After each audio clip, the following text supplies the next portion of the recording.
says what? Like what good has he done? Oh, sorry, folks. Still listening to the Morgile. I believe in Alex Conway speaking telepathically with Andromeda and stuff. Oh, it's good chat.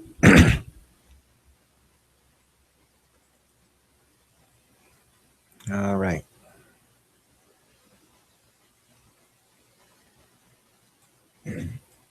Okay, we're on the air. Hi, Victoria. Flat Earth Math. I think he's going to join me for a brief. Paula, you're welcome to jump on as well. I've added a few other people who usually like to chat and were wanting to debate Flat Earth, Ball Earth. Likely they might not show up.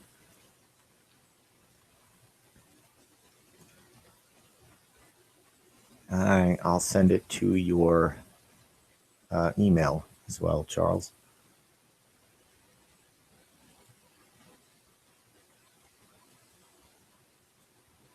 Okay.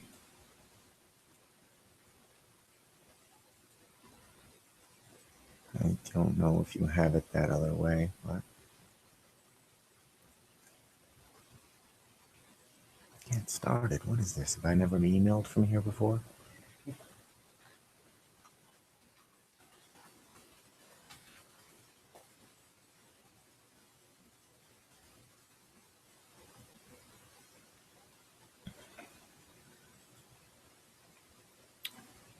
I'm sorry, I'm so backwards with this. Yeah, you know how you add somebody into the back chat, in the little chat window, you get the little person there, and you added them in. I got Chris Rock, I got Knowledge Scavenger, this Mr. Grimm character. Might have been just all talk.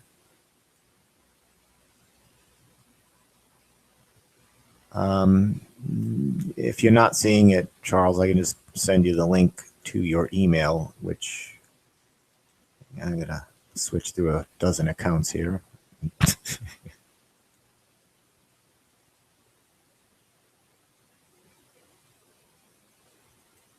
right, let's see if I can do this quicker.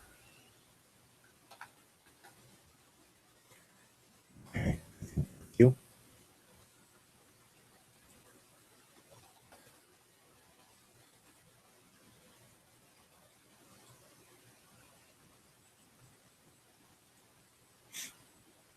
Okay, I sent it to your email as well.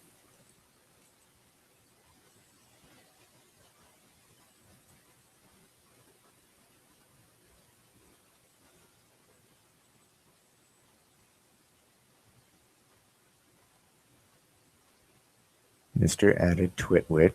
Oh, Debbie, 2 others. Oh, all right. Look at that. Well, it would be nice if you joined, Mr. Grimm. You're adding people. Feel free to add people. That's fine with me, but just stop in and say hi.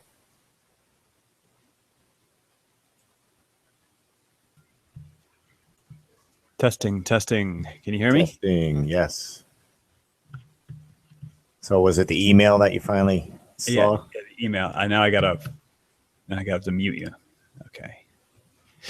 All right. So I'm here. Yeah, just nothing, nothing special. Just a little impromptu chitty chat. That rhymes so the with last day of kitty school cat. right here, huh? What's that? That rhymes with kitty cat. My cat just meowed. Might have thought I was talking to her. What I was going to ask about the Hangout stuff. I think it's Google Plus or something. Somehow I ended up with 3 accounts. So I've got my YouTube account, and then I tried to create a Google or a G Plus account or something from there, and then I failed. So I tried again, and I failed, and I tried again. And then I realized that the first 2 times were actually a success. So I ended up with 3 accounts, and I have no clue what's going on. So, the strange thing is when I do my posting in YouTube, my avatar is an old-fashioned globe. It's like a desktop globe. And somehow when I do my Hangouts, my avatar is that funky graphic globe. And so like that tells me like there's two different accounts at least, I don't know if I'm making any sense. I am totally lost on the G Plus. People always tell me to check the G Plus stuff out, and I can't maneuver it. I don't seem to get the website right. There's so many parts of it. So I kind of just deal with the Gmail aspect. So I go into the Gmail for, say, Flat Earth Mania or Jibby Jedi, and then I get the little green camera in the Gmail. I don't even bother with the G Plus or any of that. I don't even check G Plus really, but things automatically get shared once you create the G Plus that connects to the other one. I guess G Plus just handles it, and if anybody's following you, they see things that you post and stuff like that. So right. You just let it do its thing. And because I don't get the green. I don't get the green camera. So if you go to your Flat Earth Math Gmail account, and it should open up, and then at the bottom you should see like any conversations you've been in. It'll be like right below your name with the little green dot, and then you'll have like Hangout combos, and the one at the very top should be this one. It says Chet and David is Fud Mutton. So and there's none active. It must be. Nope. That's weird. Very, very strange. So if I type right here, and you see this, what I'm typing, I put testing in the back chat. So I've got phone calls. So it's the little quotation marks in the speech bubble, and so that's it says Flat Earth Math with a green dot, and then I don't see our current conversation. That's so strange. You must be. I don't know. I think I've got a haunted Gmail / whatever account. All right. That's why like people saying, "Oh yeah, I invited you," whatever, and I'm like, I have no idea. I almost never get the invitations except when I say please email to me, and then I click on the email, and then I jump in. Where I've invited Mr. Grimvey. Is that the walking? Walking. He was very outspoken in the Morgiles chat, saying that he has some curved waterproof.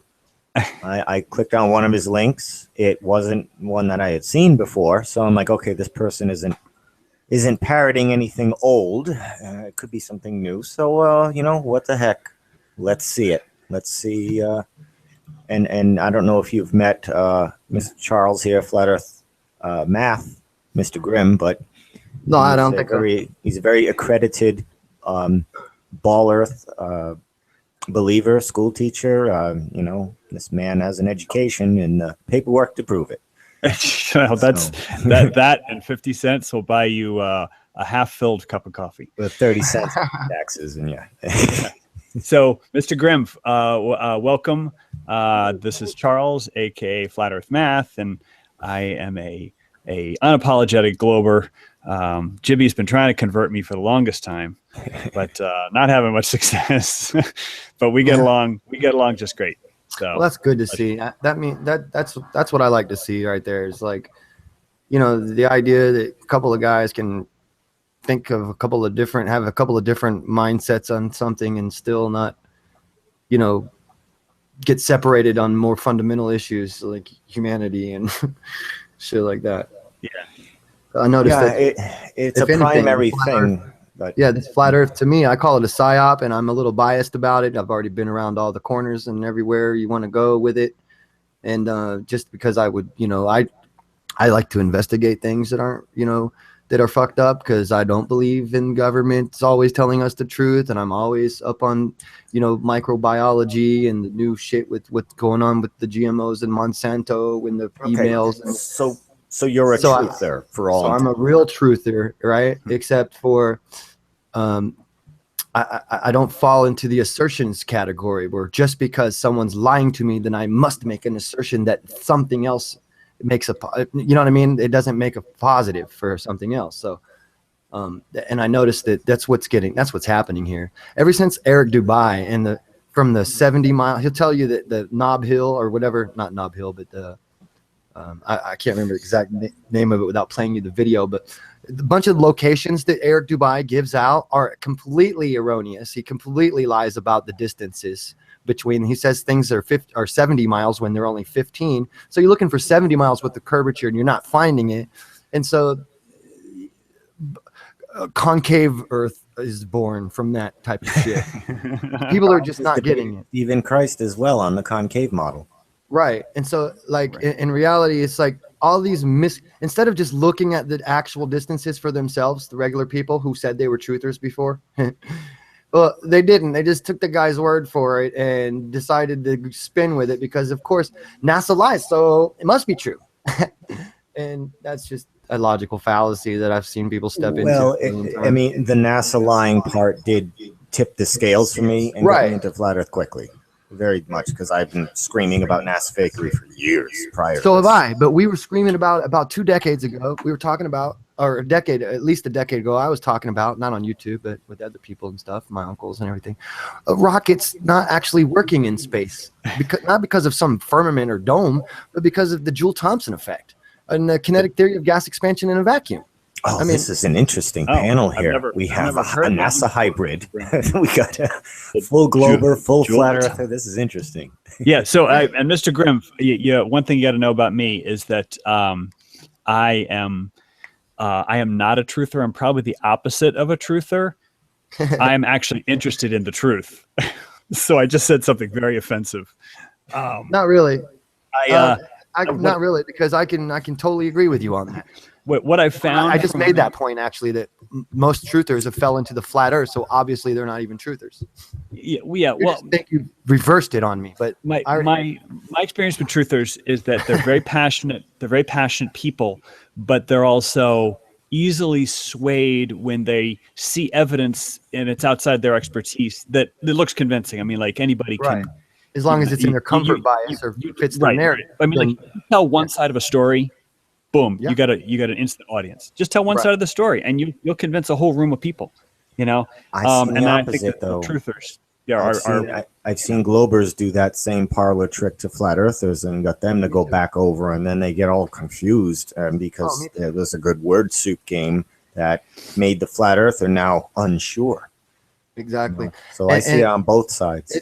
Human nature is usually designed to, we're trying to protect our psyche, our egos. That's what our egos are for. We're trying to protect our psyches and protect our, not allow too much damage. And that's why you get this cognitive dissonance when shit just doesn't fit, you know, and they do a lot of forgetting, not remembering the actual details anymore. I don't know how many flat earthers I already told about Eric Dubai's lies and all this kind of stuff. And then we talk again and I didn't even look into that. Well, that's the whole thing supporting your whole theory. How did you not look into it? Because you didn't want to see outside of your comfort bias. That's why. And I get that. And same with the ballers. I mean, shit, most ball earthers are stupid too. But just like most flat earthers, because by default, most people are kind of stupid. No offense to everyone. Yeah. But, you know, and it's sad but it's true. And so you hear the cliche of dumb person saying it. So they use it to try and make you think they're smart. So they'll say most people are stupid, right? Right. And then here we go. And then now everyone's being all cliche and no one's actually showing evidence. And it turns into ad hom, all this weird stuff. I've seen, you saw me in that chat. I was literally asking it, would anyone care to actually talk about any of the actual physical attributes of this discussion? You know, I was not paying attention to what you were writing. There were several parallel conversations, so I was talking to some people separately. So I literally didn't see anything that you typed. I apologize because I was. That's okay. I was basically begging for a legitimate conversation with anyone's best evidence to flat Earth or round Earth, whatever. Right. Bring me your best evidence, because I mean, even some of the round Earthers' evidences I've debunked. Interesting. Right? I've done the same with flat Earth evidence too. Didn't prove that it was flat or round. It was just that their evidence was a misrepresentation of the actual physics that we're supposed to be discussing. So, can you have an example of that? I'm intrigued. Let's say the electromagnetic universe. They will say, well, it proves that it's flat because the dielectric plane. And I'm like, actually, that's a misrepresentation of electrical plasma phenomenon. I study plasma physics. Plasma likes to form in a spheroid. Right. Equal pressure on all sides. The dielectric plane is the medium between which they used to call the magnetic wall, like the the north and south wall, differential wall, but it's not a wall because you can break it right there and create 2 more walls on each one of the other pieces of magnets. It's because it's not location specific. It's actual, a phenomena of the behavior of the magnet itself. Right. I have what- seen plasma form a spheroid myself. Right. Yeah, And me too. the I can footage- show you. footage from Yeah, ISS exactly. when they lit that Yeah. candle. I work with plasma. I mean, I'm a neon sign man. I mean, I'm with plasma, electrical signs, and vacuums. I play with all that shit, manifolds and gases, different colors, different gases, different powder, mercury vapors, all that so stuff. Mr. You're Grimm, talking to somebody who knows what excellent. the fuck he's talking about. Excellent. Mr. Grimm, what would be an example of an argument given by a globe Earth person that you debunked? That was Because you just said the plane, it was a planar. flat earther Right. debunking. Let me see.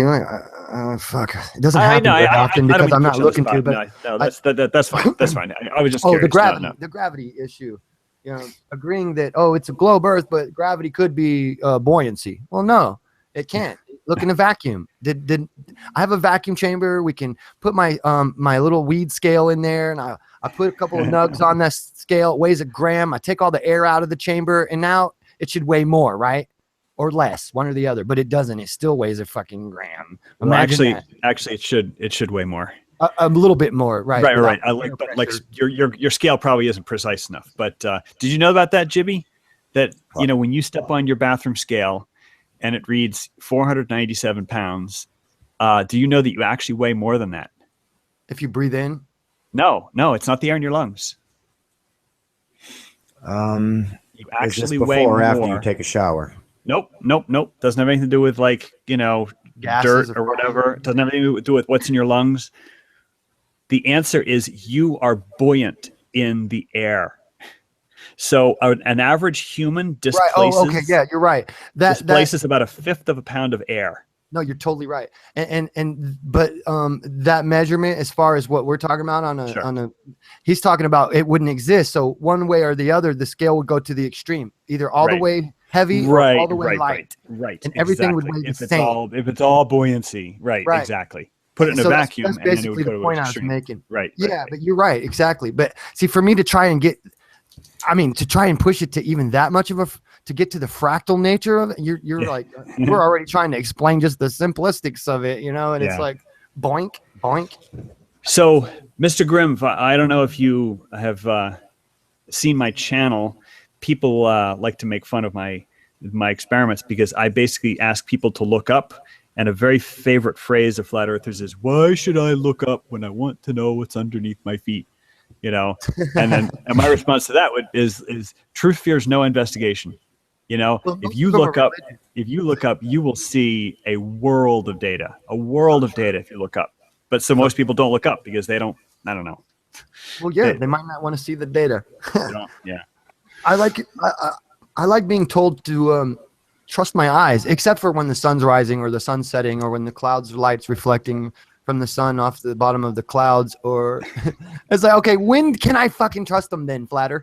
That's funny. I mean, when am I allowed to trust my eyes? Only when you say I can trust them. So it's like, trust them now when I'm looking at this poor resolution from a camera as it zooms out and it makes it look like the boat is over the horizon because it disappears at the top of the horizon, but it never really goes behind the horizon. But trust your eyes when we use foolish aperture and resolution, camera resolutions and stuff. I've got the chat window Get open, and Flat Circle says, "Good day." So, good day, Flat Circle.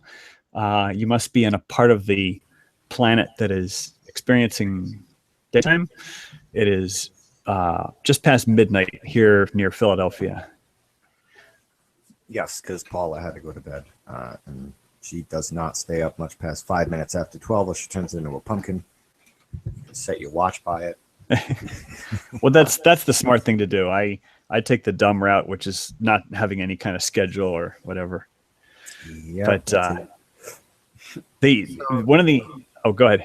No, I just wanted to, I thought you were going to stop talking. I was going to kind of move in, but you're still talking. I'm sorry. No. Please, I can ramble. Please jump in. Jump in. This is just, it feels like a much more pleasant atmosphere than normally this kind of conversation would normally sit. So I'm appreciative. I was going to say I'm a flat earther who can sit with ball earthers and trolls and not, I don't know, lose my mind, which I don't really know why I would be losing my mind. I mean, after about 500 insults, I do start firing back. But yeah, well, Jimmy, it's a reflection on your personality. You know, you are put together as a man, as a person. You are secure in your own skin. You know who you are. You know, you don't have anything to prove to anybody. And then that just comes across, you know. So somebody, you know, calls you you know, XYZ PDQ, and then it's like, well, can just roll right off your back, you know, like, because you know who you are, you know, you're secure in yourself. So it's like the insults have a whole lot less effect, you know. Well, thank you, Charles. I appreciate that, and I try to do what I can. If you're confident in your information, you should be confident where you stand, despite what somebody says or accuses you of. And I welcome the chance to be corrected, proven wrong, shown something I don't know. It's a win-win, because then I correct my mistakes. I get better from it. Whoever taught me something feels good now that they've, you know, shown it to someone else who has grasped it. It's a win-win all around. So I always welcome this type of thing. I just haven't come across anything that, you know, nail in the coffin is proof to me. And the preponderance of evidence. I got something for you. For the flat Earth. I mean, you got to kind of look at the scales at some point. There's a lot of preponderance of evidence. The preponderance of misunderstandings is what I would call it, Jibby. Yeah, that's all it is, really. It's not like anybody's really stupid or whatever that's doing it. It's just that it really takes a kind of a level of complexity to hold up through the intentional misrepresentations. See, this is what they call intellectual dishonesty, because they're using intellect. They're being intellectual about their dishonesty. I mean, they're not just making a mistake. I can prove it on 100 different cases. I'll show you right now with Eric Dubai as he lies about. Well, here's my take. Here's my take on that: is that there's devout belief, and when you have devout belief, that trumps everything. Remember, the most popular people on YouTube are the ones who actually pushed the idea through YouTube, and then you just go to them and see that their original statements were lies. So all the stuff they took that was taken off of that is built off of lies. So I know you don't know that right now because you haven't seen this yet, but I can show you. Literally. All right, well, stop like showing the Hangout link. I had to am I doing to that? everybody to stop you from showing the Hangout link, because that's let me know when you're going to stop. Just open up another tab in your browser. Don't If you want to share anything, just open a new window. That way, when you go back to stop sharing, you don't show the Hangout link. Okay, doing it right now. That's the easiest way to avoid sharing Hangout link. Sorry about that. Well, yeah, I mean, it comes with experience. I only shared it with the people I trusted in the beginning, not. I mean, it was visual. It was visible. I see it now. I'm unintentionally doing it now. No, I didn't think you did it intentionally. It's Nah. just you take in that wisdom for the future, because every time you go back to stop sharing, there's the Hangout link. Yeah, Mr. Grimm, it's essentially a screen sharing issue. So that if you have your browser open and you are, you're clicking on the Hangout link at the top of the address bar. I didn't notice it until you said something. So, thank you. Yeah, you can make that disappear That with was an F just something dumb on my function part, too. I really. don't remember which one. I should have known better. That was kind of dumb. Sorry about that. All right, what are you showing here? I don't know. Have you seen this one yet? Flat Earth is playing. Sorry, it's the name of his video. I'm not trying to be abrasive. I promise. It's from the Postal Service. Okay. Oh, him. Now he's a globe earther, right? I guess that's right. He's probably a little fed up with a lot of the trolling, and not everybody responds as maturely as you do about it. But you got to understand, a lot of people are just fed up with being bullshitted by people who are bullshitting you, telling you that people are bullshitting you. It's like the same time they're telling you that everyone's bullshitting you, they're bullshitting you. And that's kind of like that's the bullshit we're tired of. Ability to talk about evidence, and we're talking about who's a show. No, here this is all evidence. So this is pretty much. All right, that's what I'm up for. Let's see some evidence. All right, here we go. Videos of 24-hour-a-day sunlight in Antarctica. Okay, we got a motorized mount here. Flat earthers cannot admit any sort of evidence that does not fit into Spelled their plain wrong. after videos Would have been funnier spelled the other way. in Antarctica. YouTuber deep inside the rabbit hole I think it's a pun. denied that these videos even existed. Oh yeah, they had a debate. Paul Stur and David. It is not 24 hours a day in Antarctica like it is in the north. However, it is light for This is not a real sun. only visible. Why is that not a real sun, Jibby? Well, because if this is time lapse, are you really telling me that every one of those sun rays is not even budging at all? Like it's What- it looks like a but- layer. But the sun ray is happening inside the camera. I mean, that's not a real, like, it's not a thing. The sun ray is not a thing. It's a The camera's it's- moving, and the sun is moving. Do you see what I'm saying? Like, and for one, it's synced up really good, which I guess that could be done. But the sun does not look real to me.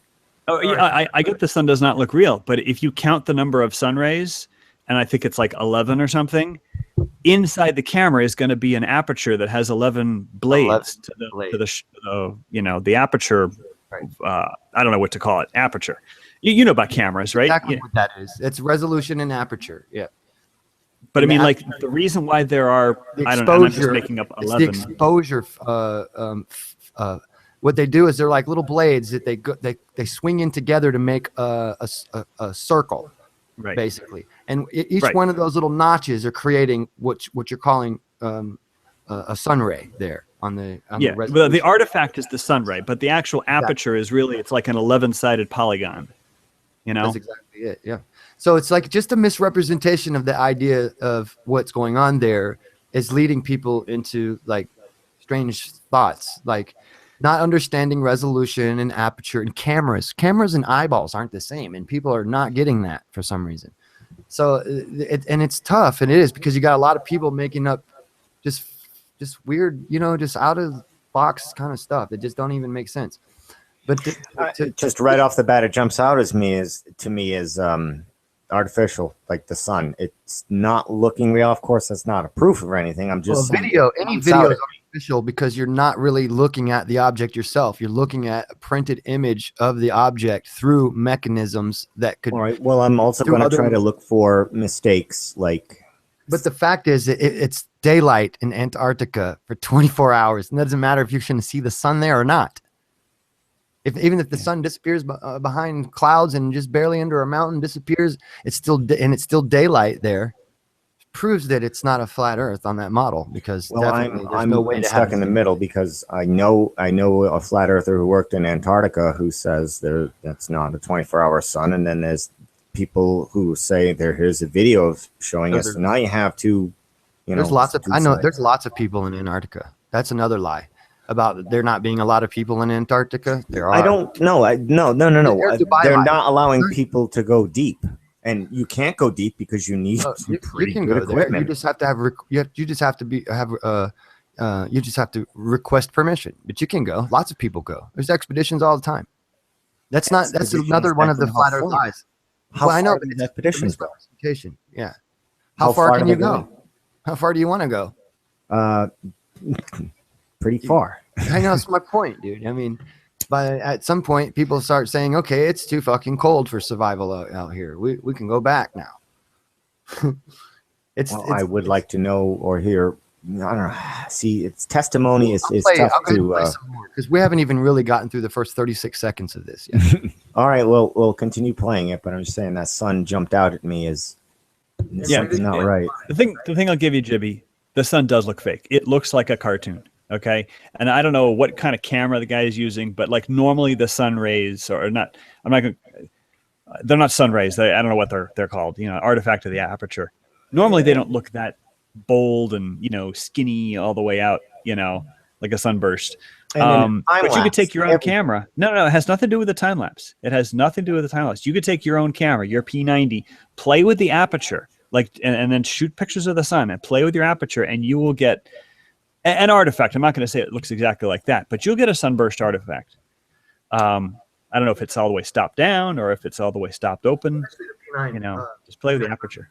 Because the P900 has a pretty shitty resolution or focus at its when it's Yeah, your mic's kind of low. telescope. And so you'll see the hexagonal shapes of your sensors when you try to look at stars. And then you'll say, see, this is what stars look like.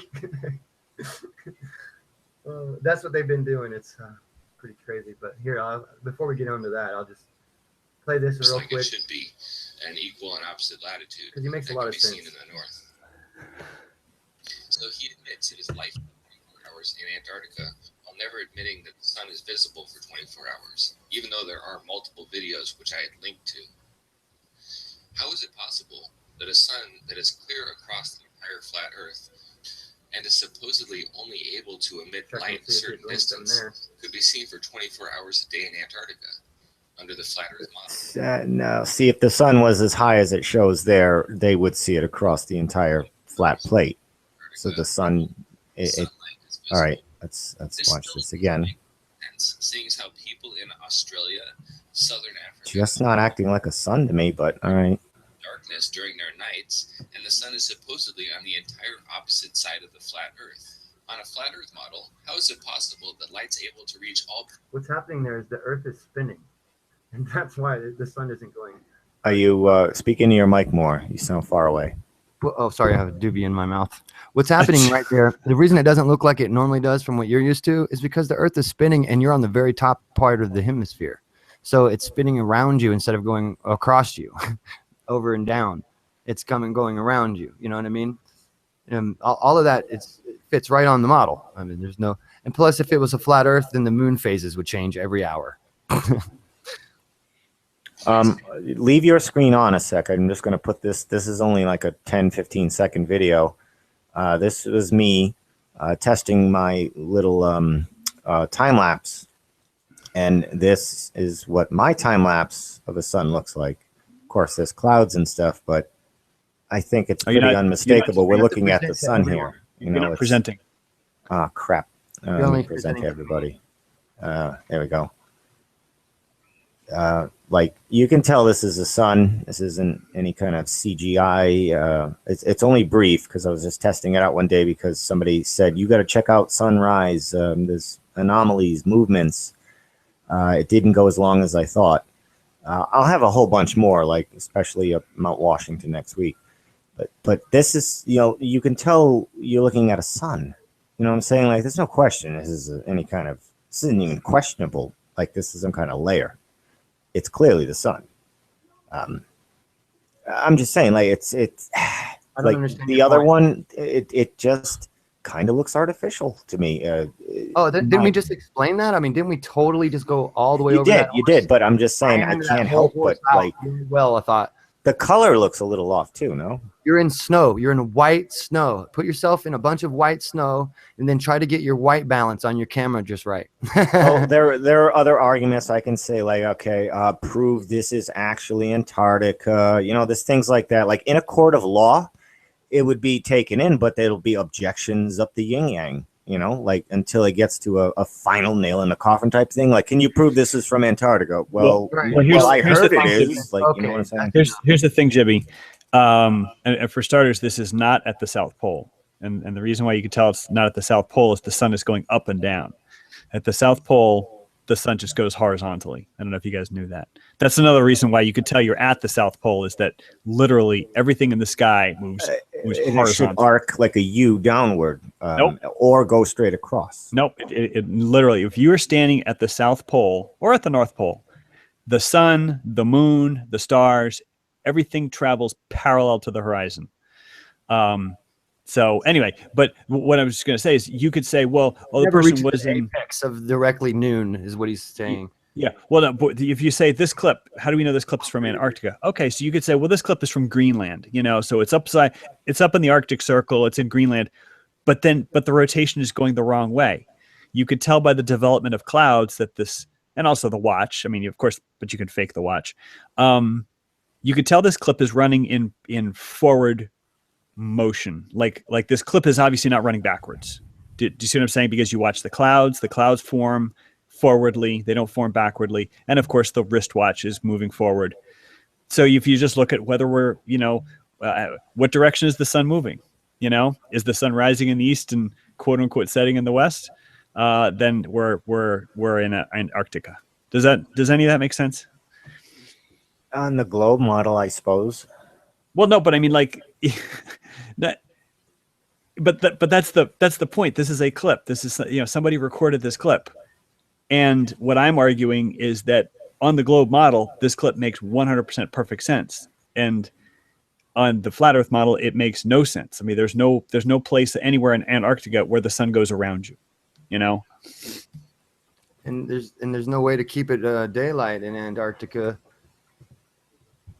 24 hours, you know. So, without- so this isn't the. I've seen a similar one to this before, where the snow on the top of the mountain vanished all of a sudden, and I don't know if this is that one or not. I Nope, don't not that think it one. is. Right, because I don't think the watch was in that one. No, that was one that was on a wooden deck. But Jibby, one of the funny things about this clip is Jeranism. I think he and I were in a hangout together, and he played this clip, and then he's like, "Look at the credits. It says special thanks to Ball Watch. What is this Ball Watch? You know, where you know, they like watching the globe or something, and they're trying to make up fun of that it's a ball." And then so I'm like, okay, let me look at that.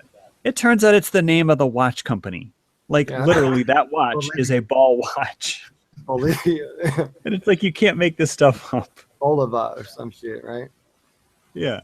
All right, so is that the sun here behind that cloud? Yeah. That little dot? Well, I mean, it's big. I mean, right? if the guy were to play, it's obviously paused, so you can't really see it. But big as the watch. and here's another question: do you know what the tripod is that they're using that's tracking that so precisely? Do either of you guys know? No, I'm not a tripod connoisseur. Actually did know at one point, but I don't remember now. They're using an equatorial mount. That's Just the Using type. an You equatorial meant. mount. Oh, yeah, yeah, that's You the know? type. I don't know brand. So basically, it's turning. You know, the whole thing is it's geared to turn once every 24 hours, and that's another really, really huge piece of evidence for the globe is that equatorial mounts literally cannot work anywhere on a flat Earth except at the North Pole. Wait, so you're saying I want to see that whole clip? Like, I'm sure Paul Stahl isn't the originator of it, and he keeps stopping it to make fun of David Weiss, I'm sure. Is there a no, he's like not making fun of him so much as just proving him lying, proving that he's not No, telling he the was truth. making fun of Eric Dubay. I don't think he mentioned, or what? That's right. He was mentioning David Weiss. Sorry. Yeah, they've had a long-standing feud with each other. Well, you don't see Eric Dubai taking down any of his videos with the out of dignity, out of him. Oh yeah, I said 70 miles. mean, but it's only 15 miles. I should change that. No, he leaves that up. Well, if it's nail in the coffin proof, It is. if it's still like debatable, Oh no, it's not. why take it down? Because it's If not. the evidence is debatable, like our evidence being debatable, I won't use it. Like, you know what I'm saying? Like, if I can argue the flat Earth evidence, I don't really like to use it, because then it's just I'm wasting my time, because somebody will probably think of the thing that I thought of, and then Oh, I get that. What if you're parroting on accident someone else's argument and they've been debunked, but have not had the dignity to show you that they've been debunked? So you're continuing on their parroting. What happens then? that's just somebody being disingenuous, or I know, their but where are ego. you at? I'm talking whatever. about where are you standing now at that point? You see what I'm getting at? You're standing with Eric bad is- info, arguing from ignorance on accident. Well, because you've been guys lied like to. Eric, And then you're have taking dove on full- all the heat from the other people who are mad at the liar because you're promoting the lies on accident. And you don't know why people are mad at you. And that's what's happening, you know, to a lot of people out here. well, show me. I'm trying to show All right, you. what lie are you talking about specifically? Okay. The Postal Service. And is it a lie, or is it misinformation? Like, sometimes people say things they believe they're telling the truth. No, we don't need an apology. That's for it until misinformation. you It's not see what really it a is. lie. Right. Until you see what it is, you shouldn't apologize for him. Because that right there. Well, I'm not. that's- I'm asking, like, what's the right, thing that's that why he's getting away with it. People are What- making up excuses and apologies and haven't even seen what the lie is yet. Eric Dubay uses fake numbers and distances for 200 proofs flat Earth disinfo. All right, he uses fake numbers and distances. Oh yeah, Is there? he tells you, oh, the Queen said that you saw from 70 miles away from Hill to wherever the other place is, and I he's about think to it was say a from you. lighthouse. It's only he 15 saw miles from away. 70 miles. all kinds of stuff. You'll see. I can't even remember it all because there's so much to deal with. NASA International Space Hoax. Thanks for watching. Well, no, that is a space hoax, and I'll back that one up. Dawn, I don't know who she is. The Earth is not Is Mary Maloney? No, I don't know who that is. There are so many examples, it would take literally an entire video series to get through them all, because Eric Dubé does hardly any explanation when he makes his insane claims. But here are a few examples of Eric Dubé's complete nonsensical claims. Is there any way you could turn that up a little? At 40 minutes and 28 seconds in the video, 200 proofs the Earth is not a spinning book. The claim that skyscrapers can be seen from Apple Pie Hill, which is 205 feet, for a distance of 40 miles. You gotta turn down your mic. However, Apple Pie Yeah, that is me. Sorry. is 5 feet tall, but there is a 60-foot observation tower on top of the hill. Furthermore, the Philadelphia skyscrapers are only visible from 30 miles away, as the hill is 30 miles away from Philadelphia. He forgot to tell you he was snapping that shit from not ground level. Yeah, and not much of them are even visible, not 40 miles away, as Dubé claims. These distances make a huge difference when talking about how buildings should be or shouldn't be able to be seen from a certain distance. The examples go on and on. At 40 minutes and 44 seconds in the video, 200 proofs Earth is not a spinning ball. Eric Dubé claims that Bear Mountain is 60 miles away from the New York City skyline from where it's being viewed. However, this is not true. Bear Mountain is 37 miles away from the New York City skyline. There is also a 40-foot observation tower on top of the mountain, which is not mentioned, which is the only place capable of getting the view he uses. Right. Again, this is an exaggeration of 23 miles and the omission of a 40-foot observation tower. Which is a direct lie. When you omit that you were standing in a 40-foot observation tower, and while you're trying to tell people you're at a man's level, 6 foot, you're a fucking liar. Yeah, straight up. Both of these things will completely And that's change not the even- should be half of seen it. over the curved Earth. At 41 minutes and 16 seconds into his video, Eric Dubé claims that you can see the skylines of both New York and Philadelphia from Washington Rock. However, this isn't true. You cannot see the skyline of Philadelphia from Washington Rock, and Eric Dubé is the only person to have ever made this assertion. New York is, of course, only 26 miles away, so it should be visible from 400 feet. At an observation angle of 400 feet, a distance of 26 miles away should only have 1.5 feet of elevation hidden behind the curvature of the Earth. So towering skyscrapers in New York should mostly be visible, and that's exactly what we see. One of flat earthers' favorite things to bring up is the fact that Chicago could be seen from across Lake Michigan from Grand Mare State Park. Eric Dubé, erroneously, of course, increases the distance from Grand Mare State Park to Chicago, saying it is 60 miles when it is in fact 55 miles, and of course forgets to mention that the image was, again, taken from an elevation. When looking at Grand Mare State Park and looking at the images supplied, it becomes obvious that the camera is not at the exact lake level. It appears to be at least 100 feet in the air. How is that possible when we're on the shores of Lake Michigan? Well, it turns out Grand Mare State Park has large sand dunes, and this is probably where the image was taken from.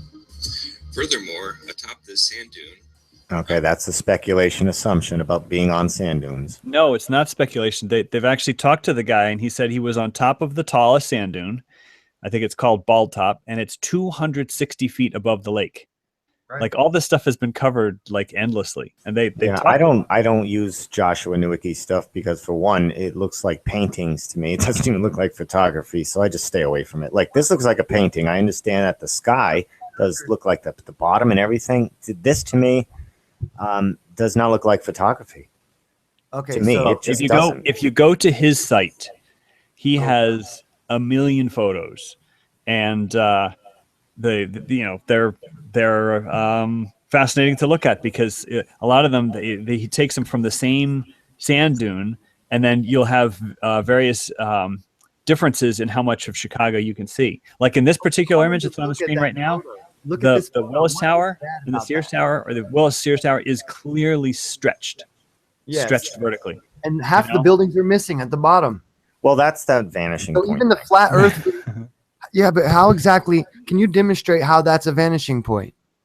Can you use any physical model? Anything? Demonstrate. I could verbally demonstrate. Hell, you did. Verbally It's been attempted demonstrate. a million times. Yeah. Until I do it myself, I prefer to show my own video, Can't but I don't be have one good. made, so I can do it verbally. And that's you put a camera on the ground on a flat field, you walk away from it, your ankles up are going to start disappearing, but you're not going over a curvature. Did you say a That flat lady's field? table has a hump in it. Okay, we already did that. We took a level and we got it on a flat marble table, and we showed that do a flat field though. had a pre-hump in it that they were using with paper clips, trying to debunk the curved Well, I'm water not going to bridge. use the hump.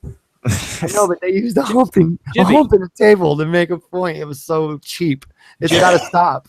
Jimmy, where do you have any evidence whatsoever that this field you're talking about is mathematically perfectly flat and level? No, I'm going to use a flat piece of field to do that. But what kind of assertion? I'll use 2x4s, lay them across with a level at each point, so you Even can the salt see in planes are sections flat. of like 8 feet that it's flat going all the way. No. Even the salt planes are not flat. Not I that can it's see level. curvature on the salt plane, dude. Not that it's level, Jibby, but that it is flat from start to finish. Like when the guy's walking away and you say his ankles are going to disappear. Well, or what whatever. I'm going to do is I'm going to show you our perspective on the ground, which is also not 100% perfectly flat. Nowhere.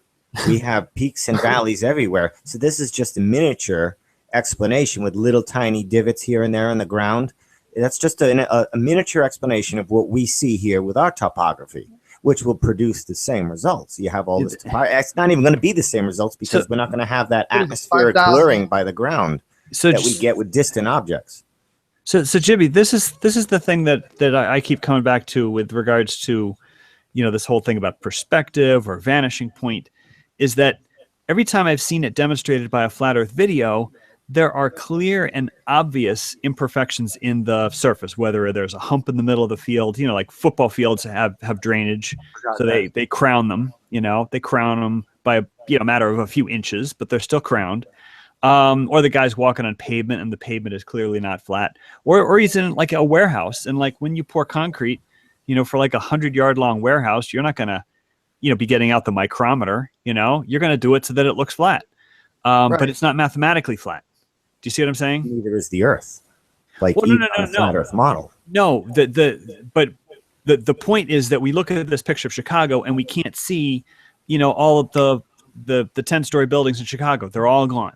And then you say, well, it's the vanishing point, but yet no one can demonstrate this vanishing point. Well, we demonstrate it when we see things at a distance, and then we zoom in, and then the bottom comes clearer. Well, I've never seen that. I've been in this for years, and I have never seen a video clip where the bottom of something disappears, and then you zoom in, and the bottom comes back. Nope, never once. It comes better I've seen attempts that what they said was doing that, but that's not what was happening at all. They were just making that up. I mean, and somehow it's like a magic trick. You guys seem to not see through it. Well, it's a meme. Not you guys, but you know what I mean? It's the little boat, a tiny little boat. He was trying to tell you was over 6 miles away, right? Which you're barely getting a few. What is it? 2.5 foot of curvature at that far, anyway. If that, but he wasn't over the horizon in the first place. Right. The boat was never over the horizon. It was just going out of aperture. You weren't. I mean, resolution. Right. Rather resolution. You zoom out, and if the boat is less than a pixel, it's going to disappear. And that's exactly what they do with a P900. With that crazy zoom on the P900, you zoom all the way out. All the small boats are going to disappear. Yep. They could be in front of the curvature, and they're going to disappear because they're less than a pixel. And then you zoom in, and then all of a sudden you could see the entire boat.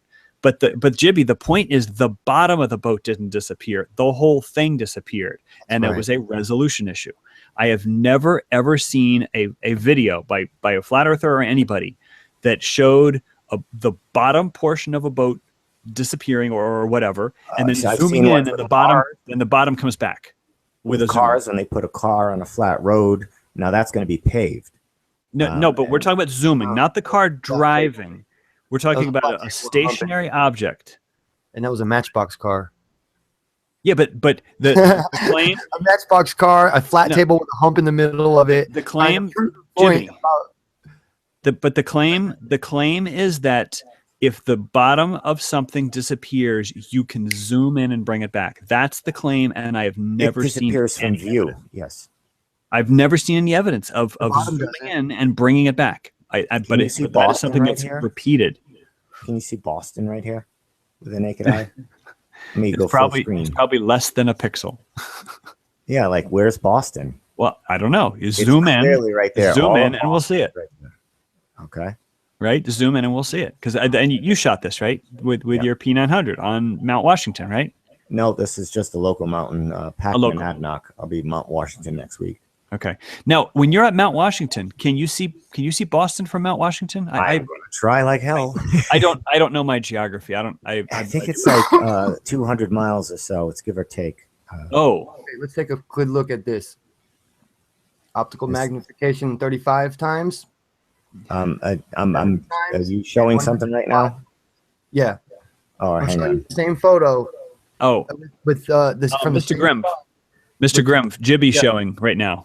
Oh, I'm sorry. I didn't realize. I Yeah. mean, he. Well, hold what you're showing. We'll come right back to it. Yeah, for you guys, if you want to peek on that real quick, and then maybe speak on it afterwards, that's fine, because it's the same. You can see what you're trying to talk about, but it's exactly 3 in a row of the same image and 3 different magnifications, and you can actually see verification. No bullshit strokes about it. 100% proof that you do not see more Great of the bottom. perspective. No matter what magnification you use, the same amount of target is obscured by the curvature.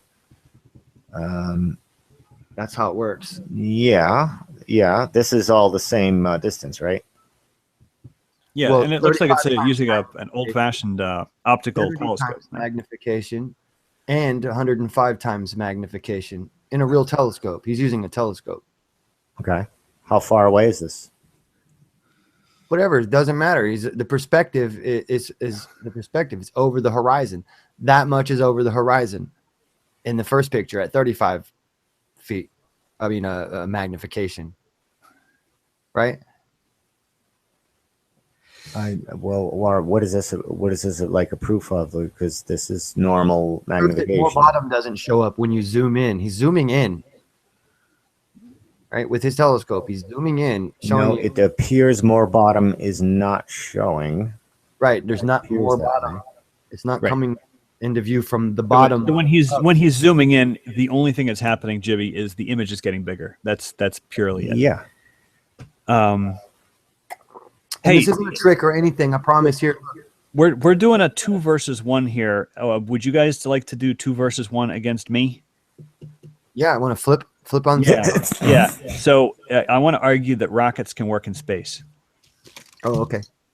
Rocket science Well, is I only the have worst. some suggestions, but let's do it. Some suggestions on On how rockets well, can't work in space or can work in can't work space. as gas Yeah. being exhausted out of the back of the nozzle to create a thrust, because there's, for one, no atmosphere.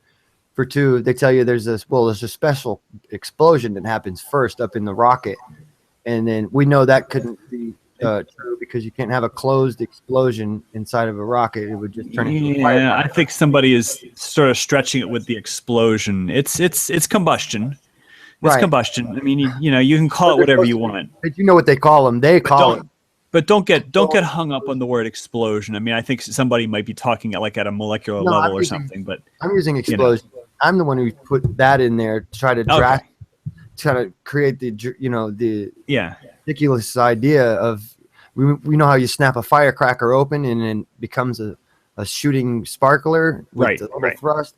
Well, you close the firecracker and it becomes a bomb. right. So we know that exactly. these are not they're not sealed explosions. That's what I was trying to point out. Yeah, I mean, yeah. It's an combustion. explosion with one end free. Yeah, Right. but and but and being combustion is a much better word. right. And when that one end is free, it's called the kinetic theory of gas expansion in a vacuum, the way gas behaves in an actual. That's not what drives the rocket. That's what I think what you're try to say it's- confusing. because they try to say it's Newton's third law, right?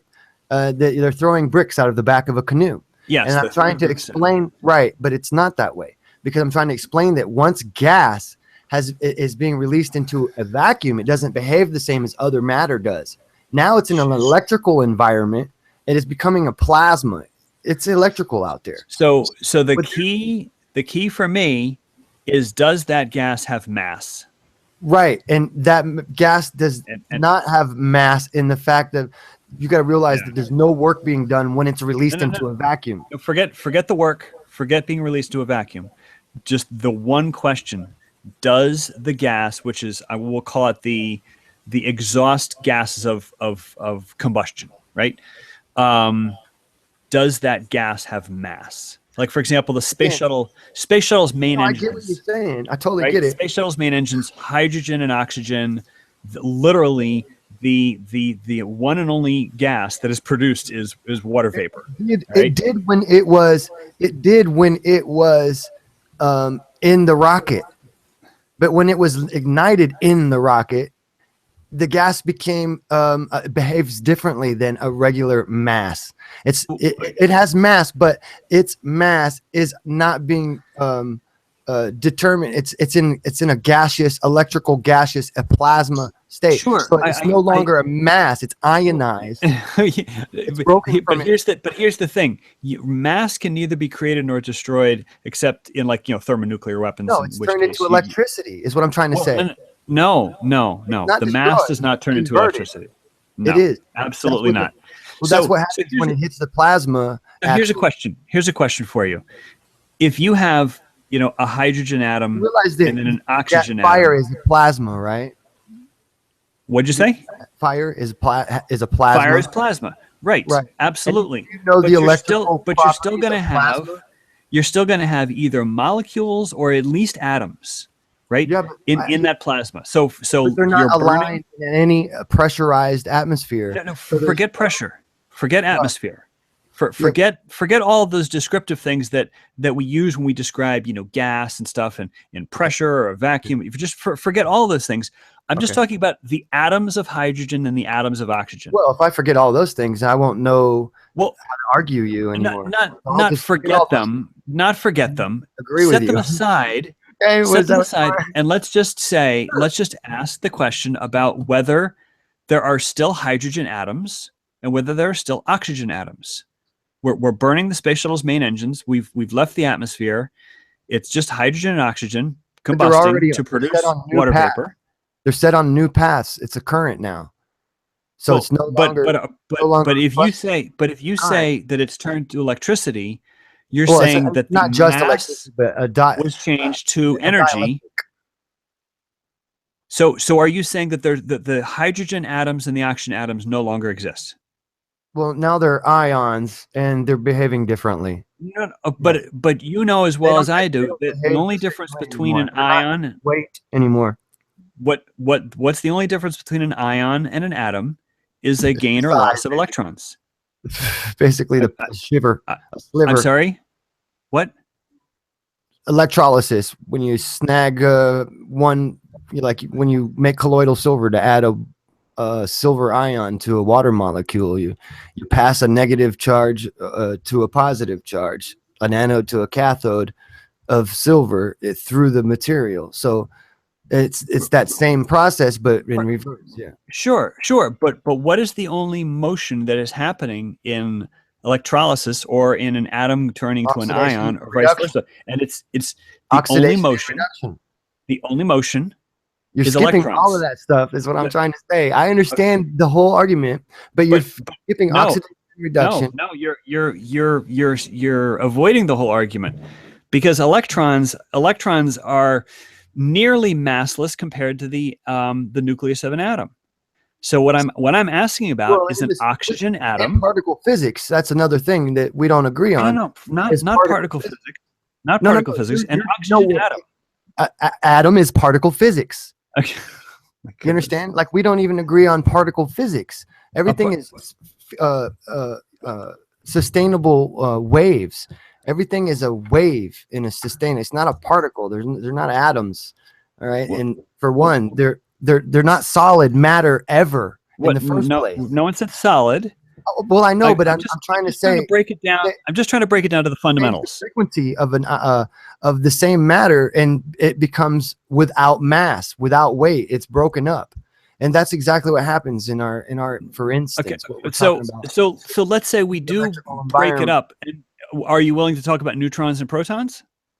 Well, Can see, we talk about you're those? talking about them only arbitrarily, because what we think we know is not so. Because we're still using gravity as a constant, light speed as a constant, when we already know those things aren't to be. Don't change the subject. The only question in my Changing the mind, subject. It's the whole reason why talk about speed of light and the stuff like same that. idea doesn't work. Because when you Okay. realize what I'm trying to say to you, right, then you come to the idea that, oh, okay, so what he's talking about, the electric universe, plasma, and the way things are, our planets are driven, and their spins are driven by electrical and Lorentz forces and things, and you'll start to understand, oh, okay, so there might be a other reason why they're telling us rockets are working in space, while meanwhile, they're using other propulsion methods. Right. All right. So here's a question for you. Do you believe that you could take a container of some sort, and it has to have a pressure container that can sustain pressure differences, have a little bit of oxygen, a little bit of hydrogen, and then ignite them? And then would you be able to measure the amount of water vapor, Oh, yeah. water molecules afterwards? Like, you ignite the hydrogen and oxygen, and can you measure I mean, it just basically a basic chemistry stoichiometry, Oh, yes, I agree with a you. balanced chemical reaction. Look, right? you're not understanding. I totally agree with you. Okay. So what I'm trying to say is, in a hydrogen oxygen rocket engine, such as the space shuttle's main engines, Right. that they combust hydrogen and oxygen. Water is supposed to be the emissions. Right? They combust them. The combustion reaction produces water vapor. It's superheated steam. Okay. Now, if you want to call it a plasma, that's fine. I mean, like the actual flames that are involved, absolutely plasma. But what I would argue is that it is still oxygen and hydrogen, either atoms / ions. I don't care which. They weigh almost exactly the same. So if you have an oxygen ion or an oxygen atom, it weighs, I don't know, 16 grams per mole on the, No, I totally understand. Right. Explain the escape. What's the escape velocity all about? Then? No. Let's not change this up. I'll be happy to talk about that in a moment. All right. I'll be happy to talk about escape velocity. But let's just focus on the mass of that oxygen atom as it is projected out the back end of the rocket engine. That is the key. That is the absolute key. No longer an oxygen atom as soon as it is hit. It's the environment of space. Okay. Well, then the question is, if it's no longer an oxygen atom, it's no longer an oxygen atom as it is ignited either. Are you saying that it's an oxygen ion? Are you saying that it disintegrates into neutrons and protons? No, what is it converted into? Well, that's my question for you. If it's not an oxygen atom, see, I would argue that it's a water molecule, H2O. Is there oxygen at this level? Because water doesn't boil in the vacuum of space. No. I'm just talking about one molecule. It's just going to be water out there. Forget no, whether you realize it's why it boils, liquid. because it's coming apart. It's not trying to be water. So you're not having water. You're trying to. No. I think you misunderstand. I'm talking Earth's about atmosphere and pressure to what's going on in a vacuum of space, knowing that most people have no idea how materials behave so much drastically different. Okay, in a vacuum I really want to focus in. Well, you're just arguing just to argue, or are you trying? No, because you really seem to think my point at all. You seem to think that oxygen turns into something else. I mean, I would argue that it's an H2O molecule, but let's just take a look inside that H2O molecule. You have a molecule, you have an atom of oxygen, or you have an atom of oxygen. It turns into something else. It becomes another state, a charged electrified state, and it's called plasma. Okay, I totally get you about the plasma, but inside the plasma, would you argue? It's at that point. It is now behaving as electricity. Would you argue manipulating around with your hands? You wave right through it. Would you argue that it's no longer protons and neutrons? Electromagnetic field. It's more. It's converted to it. You're not listening to me. I heard your question. Is it converted to protons and electrons?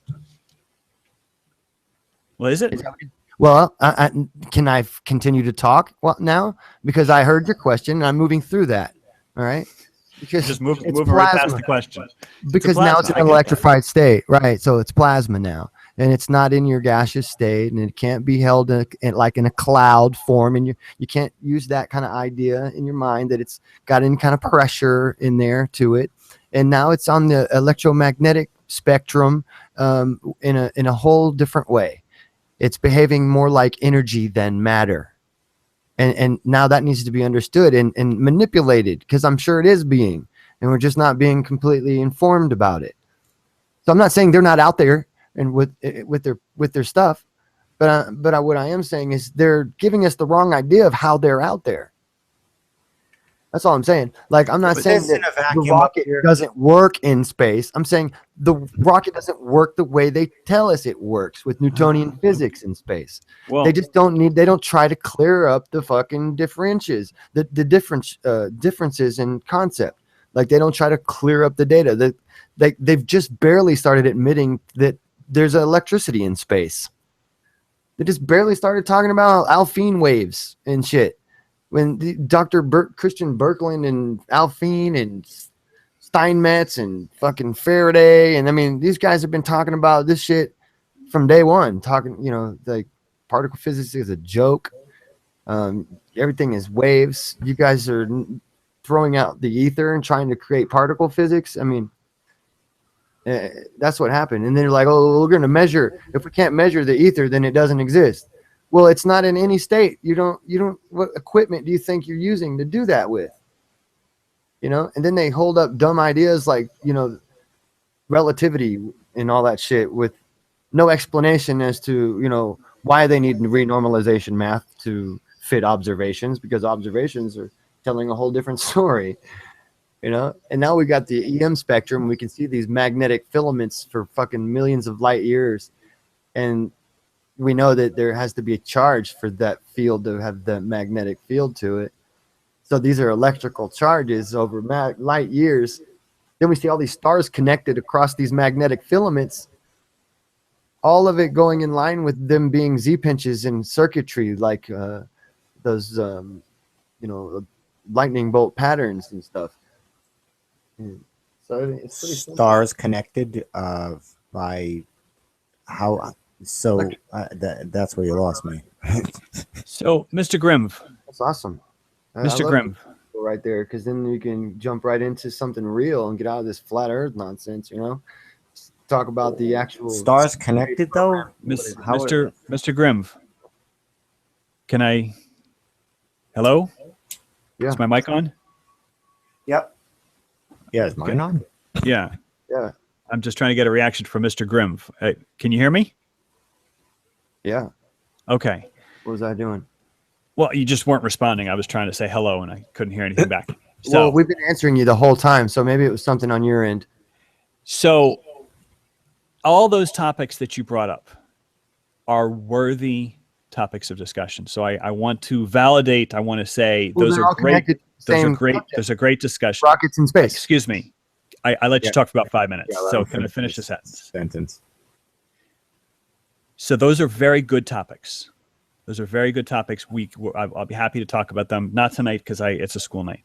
The only thing that I am curious about is whether there are still protons and neutrons, and I would say inside of oxygen, either it's an atom or it's an ion, or whether it's water molecule, whether it's not a water molecule. Does this stuff still come out of the back end of the rocket? That's the only question I have, because it seemed like you said they're converted to electricity, in which case the mass is no longer mass, it's pure energy. So is it pure energy, or do those protons and neutrons still exist? That's my question. I can't be sure. I'm just postulating an idea that would support the idea that they don't work in space, remember? Yeah, right. But the thing, but here's no way to prove one way or another, well, here's the key. Here's the key. Just in a conversation, is there? Here's the key. If the protons and the neutrons still exist, they still have mass, they are now being accelerated out the back of the rocket engine. And I think, 4,000 miles an hour, something like that. I forget what the the exhaust velocity is for a hydrogen oxygen engine. I think it's like 4,000 miles an hour.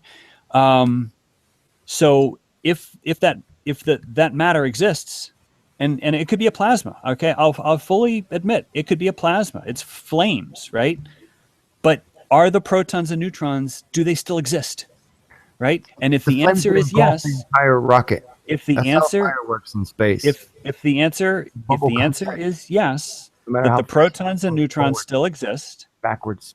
then you have a conservation of momentum. If you accelerate this mass out the back end of the rocket, you have to push the rocket forward. It doesn't matter if it's plasma, it doesn't matter if it's ions. If it has mass and you're accelerating it out the back of the rocket has to be pushed forward. Right. That's it.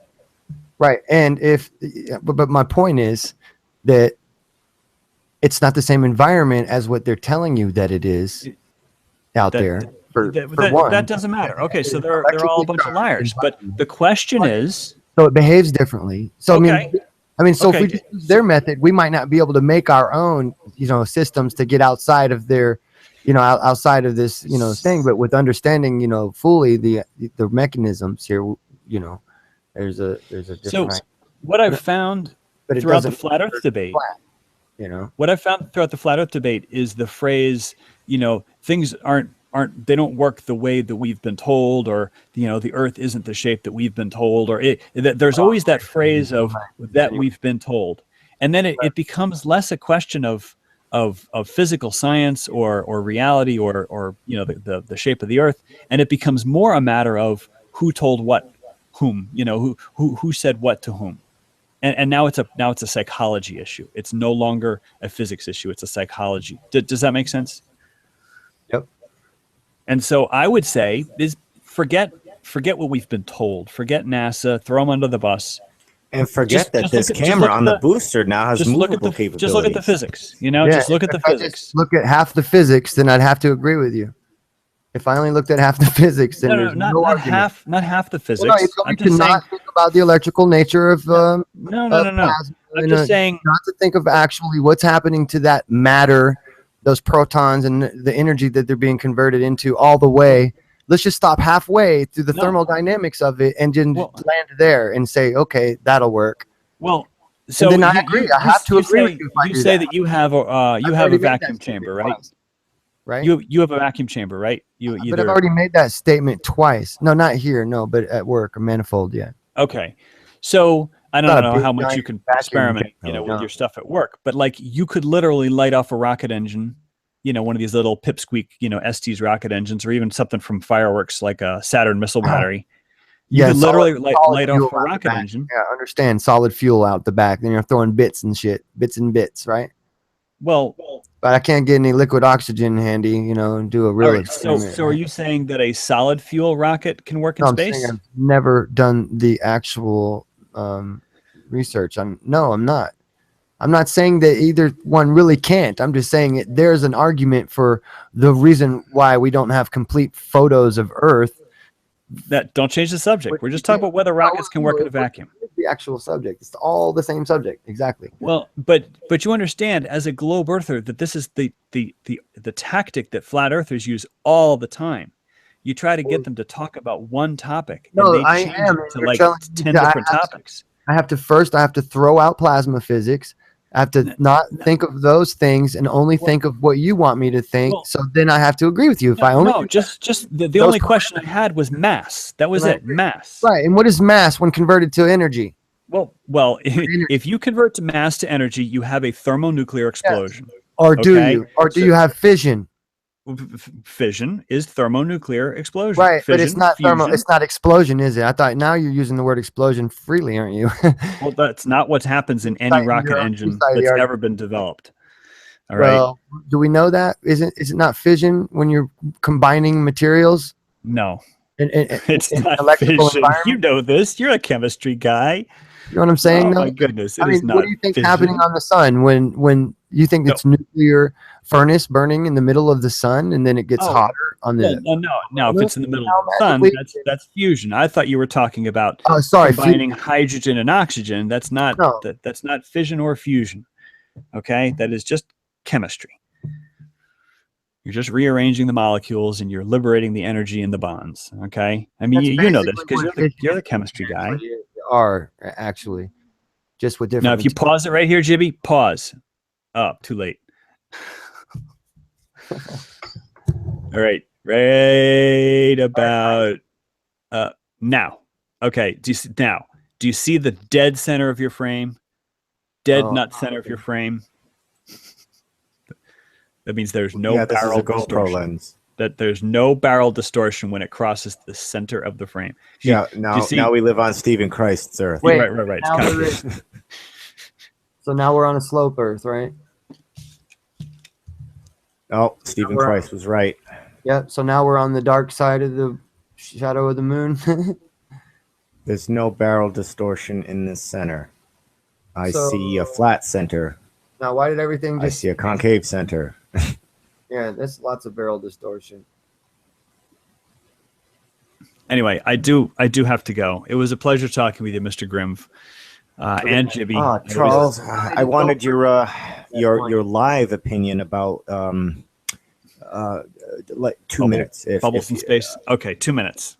This is what we discussed in a comment section.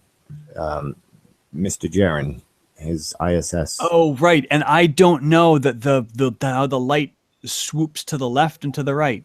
I don't know. I don't know what's going on there. It seems to be interacting with the wires. Well, and when I say interacting, I mean big zip. Wow. Yes, but it doesn't seem to do that zipping unless it happens to be near those wires. No, well, So it's doing it again right here. Yeah. Now it's going to go through these wires and nothing happens. All right. That's a mystery to me, Jibby. To be honest, it's a mystery to me too. That's a genuine anomaly. Now, it looks like a little zigzag before it gets to the wires too, right? Yeah. About it's coming up.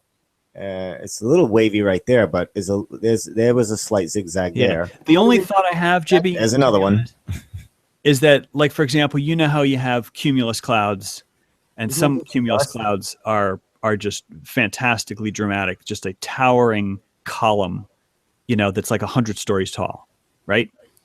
My thought is that you have columns of densities, like normally all the densities are horizontal.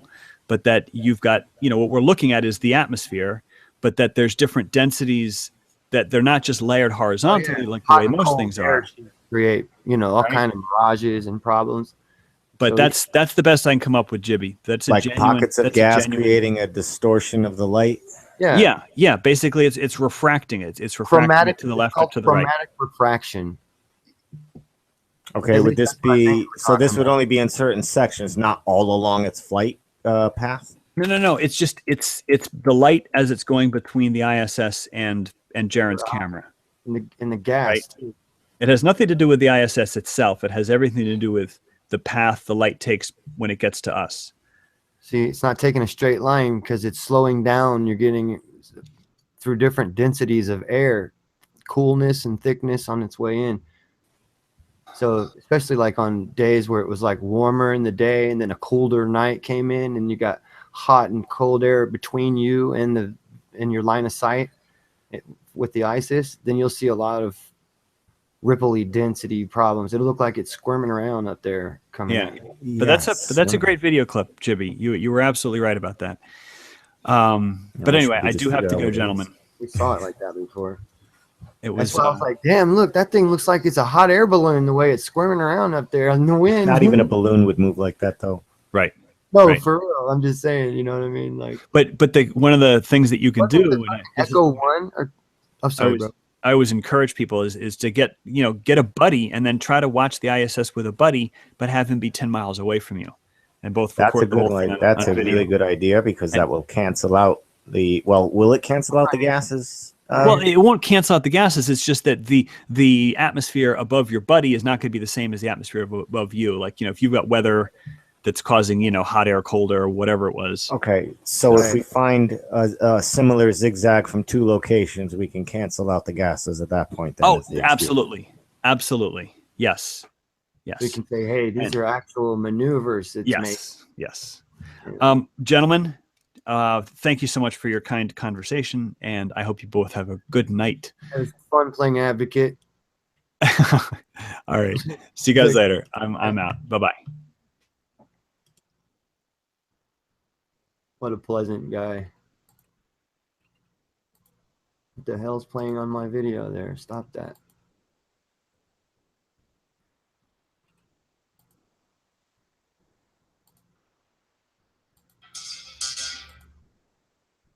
So, yeah. That's just part of the Eric Dubai lies. There's still a lot more. He just makes up numbers and does all kinds of stuff. We play the audio of him saying all that crap too. But no big deal. I mean, I don't care one way or another, really.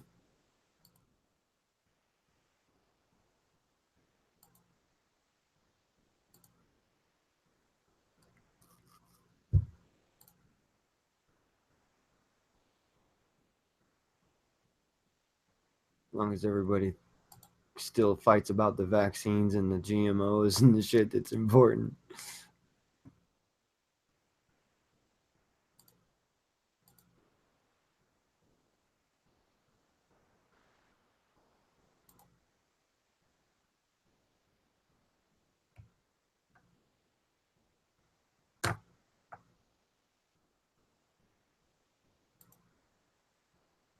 Dune, on a regular day, the Chicago skyline is not as visible. Only the very top of the Willis Tower's antennas and a few of the other extremely high skyscrapers can be viewed on a normal day. This, of course, indicates that we are seeing an example of a mirage. Mirages over Lake Michigan are more visible during spring because cold air is contained in the lake and warmer air is above, creating perfect conditions for a mirage. The fact that Chicago is not visible from Grand Mare State Park on most days is either an indication that the Earth is changing shape or we're viewing a mirage. Of course, if the Earth is flat, I don't think it's changing shape all the time, so Chicago should always be visible to the same degree if we're not dealing with an actual mirage. However, even under these mirage conditions, you can tell that not all of the skyscrapers are visible and the bottom portions are cut off and not visible. This is exactly what you would expect on a curved ball surface. But again, this is another example of not using actual altitude for the camera position and not factoring in the actual distance that Eric Dubay uses, and then denying that this type of mirage exists when it's a common phenomenon in spring and does not occur during other times of the year. Of course, the fact that from Grand Mare State Park, only the tops of skyscrapers are usually visible, if anything, is completely omitted from Eric Dubay's statement because it doesn't fit his flat Earth view. At an assumed observational height of 100 feet and using the target distance of 55 miles, the total hidden area behind the curved Earth should be 1,218 feet. The height of the Willis Tower is 1,450 feet and 1,729 feet to the tip. So even assuming regular conditions and not mirage conditions, at least 500 feet of the Willis Tower should be visible from Grand Mare State Park at an altitude of 100 feet. This is, of course, something that Eric Dubay does not want his listeners to know. And by increasing the amount of distance and decreasing the observer height, he is intentionally decreasing the amount of distance objects should be seen. The fact that he does this over and over and over again indicates malicious intent. At 42 minutes and 12 seconds, Eric Dubay asserts that the Queen said they were able to see the Grimsby Dock Tower from 70 miles away in Hull. The only problem with this is Hull is only 15 miles away from Grimsby. Is it possible that Eric Dubay has no clue whatsoever what he's talking about? Or is he maliciously inflating numbers over and over again? From the furthest point in Hull, the Grimsby Dock Tower would be at most 23 miles away. So where is Eric Dubay getting 70 miles from? Even though Eric Dubay is off on a distance of about 55 miles, do you think he will ever make a retraction or tell his viewers and listeners that he was incorrect? This is an enormous mistake to make, and time again, Eric Dubay inflates numbers to create his own points. It's as if he's making up these numbers as he goes along. Another interesting thing about Eric Dubé's tall tales is that most of them come from hundreds and hundreds of years ago. Why is it we're hearing stories about people that allegedly viewed things hundreds of years in the past, and we're not seeing these things replicated today using modern cameras and telescopes? Why is it we have so many historical references and tales that apparently cannot be reproduced, that are regurgitated as if they're fact? Why are we not looking at the actual views? Why are we not looking at the actual distances? Is this guy completely making everything up as he goes along? Why bother making a lighthouse taller than 50 feet on a flat Earth? Let's take a second to think about this. Because the only thing obstructing your view should be waves and other boats and vessels, the only reason to make a lighthouse taller than 50 feet, well, there isn't any. There's no reason to make a lighthouse any taller than, say, 20 feet even. Because the only thing getting in your way would be waves on a flat Earth. And seeing as how allegedly light only travels so far, and that's the only thing reducing the visibility of a lighthouse over a great distance, what is the point of making lighthouses taller and taller and taller and placed on high objects and bluffs? There would be no reason to do so. Seeing as how allegedly we live on a flat Earth, the only thing reducing the light distance would be the power of the lighthouse's actual lamp. This isn't the case, though. Lighthouses are always built on taller objects, and the taller the lighthouse, the further away it can be seen. Flat earthers love lighthouses, but they don't like to talk about this particular point. October 16, 1854, the Times newspaper reported the Queen's visit to Great Grimsby from Hull, recording they were able to see the 300-foot-tall dock tower from 70 miles away. On a ball Earth 25,000 miles in circumference, factoring their 10-foot elevation above the water and the tower's 300-foot height at 70 miles away, the dock tower should have remained an entire 2,600 feet below the horizon. 73. In 1872, Captain Gibson and crewmates, sailing the ship Thomas Wood from China.